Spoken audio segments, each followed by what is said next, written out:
of the war. On the Western Front, the Germans were preparing a new offensive. Its code name was Gericht, judgment. An offensive needs supplies. This was just one of 10 new railway lines that the Germans were edging forward, sleeper by sleeper, rail by rail, scalpels cutting into the heart of France. A few miles away to the west, 10 miles behind the French line, lay their objective, Verdun.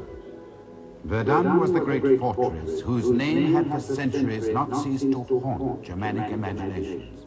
It was the great advanced citadel of France, the principal bastion of her eastern frontier, whose fall, resounding throughout Europe, would efface forever the victories of the Marne and the Isère. In 1914, before the Battle of the Marne, it had stood like a rock against German assault. Had it fallen, Paris, even the war, might have been lost. It was the hinge and pivot of the whole Allied line, jutting like a huge elbow into the German positions. On the map, Verdun's defenses looked formidable. Between the town and the front line, 10 miles to the north, were a ring of forts, some 20 large and 40 small ones. Strongest of them all, cornerstone of the whole system, was Dourlon. Forts like these had been built to be impregnable. In fact, Verdun was one of the weakest points in the whole Allied line. In the previous summer, French general headquarters had begun to strip the forts of their guns. By now, January 1916, over 200 guns had been removed from the forts for mobile use elsewhere, together with a vast amount of ammunition. There is no evidence that the Germans knew how weak the forts were. Their decision to attack Verdun was taken for quite different reasons, and it was taken by one man, Generalleutnant Erich von Falkenhayn, chief of the German General Staff. In December 1915, he had written to the Kaiser, "The strain in France has about reached breaking point. A mass breakthrough, which is in any case beyond our means, is unnecessary. Within our reach, there are objectives, for the attention of which the French General Staff could be compelled to throw in every man they have. If they do so, the forces of France will bleed to death." Falkenhayn's directive to the staff of the German Fifth Army spoke only of an offensive in the direction of Verdun. There was no mention of capturing the city. But the Crown Prince William, the Kaiser's eldest son, who commanded the Fifth Army, had other ideas. The objective is to capture the fortress of Verdun by precipitate methods. It was this discrepancy in interpretation which was to cost Germany dear. 140,000 men were assembling for the attack. Entire villages behind the lines were evacuated to make room for them. Most impressive of all were the guns that were to do the bleeding white. The guns came from as far away as Russia and the Balkans. Siege mortars, naval guns, quick-firing guns, field guns, mine throwers, 1,200 guns in all. And to supply this fearsome armory, 1,300 munition trains, 2.5 million shells. With the greatest secrecy, the build-up continued through the damp days of January.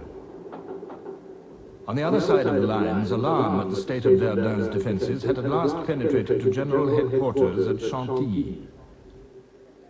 And the French Minister of War, General Gallieni, wrote to the Commander-in-Chief, "Reports have come to me indicating that in the Verdun region, the line of trenches appears not to have been completed.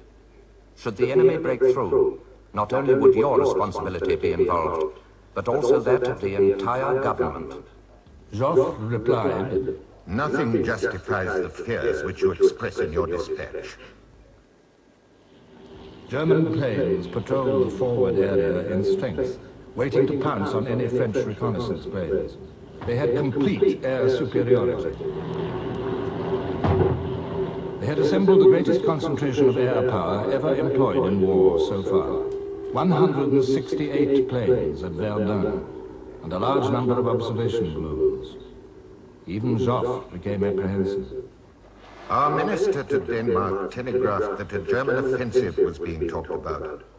This was immediately confirmed by news from Switzerland of the concentration of 400,000 men in the region of Verdun. A regiment of engineers was immediately sent to Verdun to strengthen the defenses on the east bank. Time was running out. German deserters were crossing the lines in ever-increasing numbers with stories that all leave had been cancelled, that something terrible was about to happen.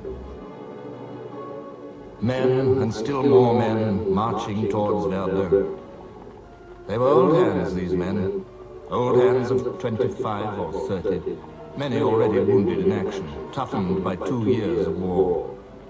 Westphalians from Münster, Düsseldorf, and the Ruhr. Men from Hesse, descendants of those who had fought as mercenaries against Napoleon and for him. Brandenburgers from Berlin, one of the elite units of the German army. 3 of the crack army corps of the German army, 72 battalions.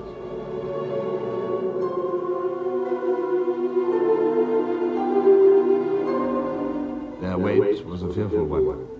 On February the 11th, the day before the attack, Verdun's treacherous climate came to the aid of the French. The attack was postponed.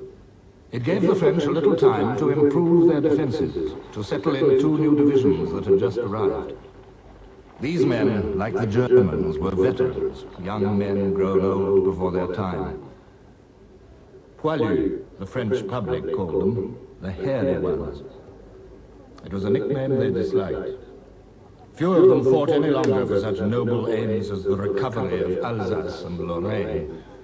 They fought for the remaining land of France.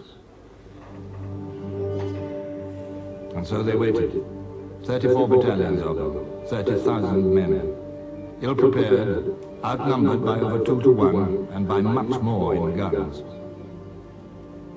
The hour is near. In our wood, the front trenches will be taken in the first minutes. My poor battalion, spared until now. The dawn, February the 21st. 20 miles behind the German lines, a Krupp's 15-inch naval gun raised its barrel from its camouflage netting.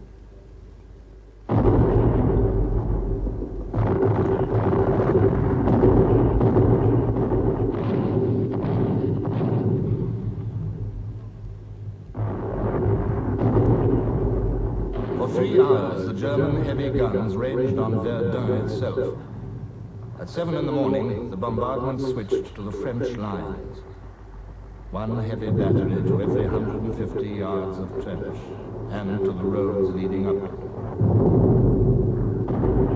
Gun after gun joined in, 1,000 in all firing onto 6 miles of the French front.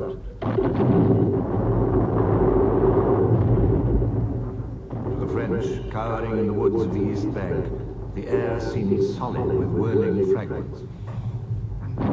The shells appear like great ghosts, axing the trunks, mangling the branches into hanging shreds.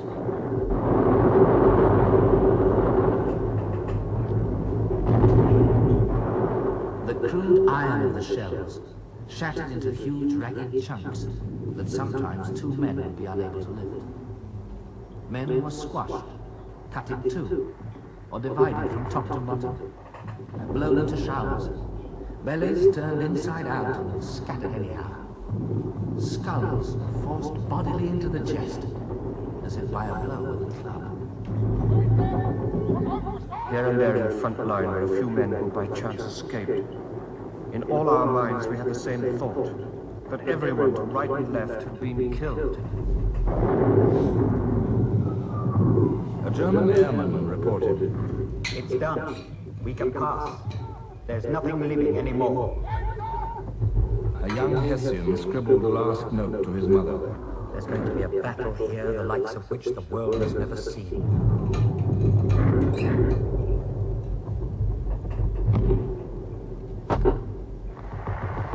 The Germans had 8 miles to go.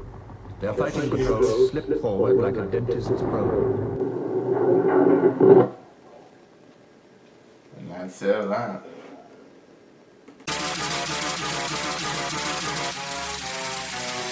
Trapping.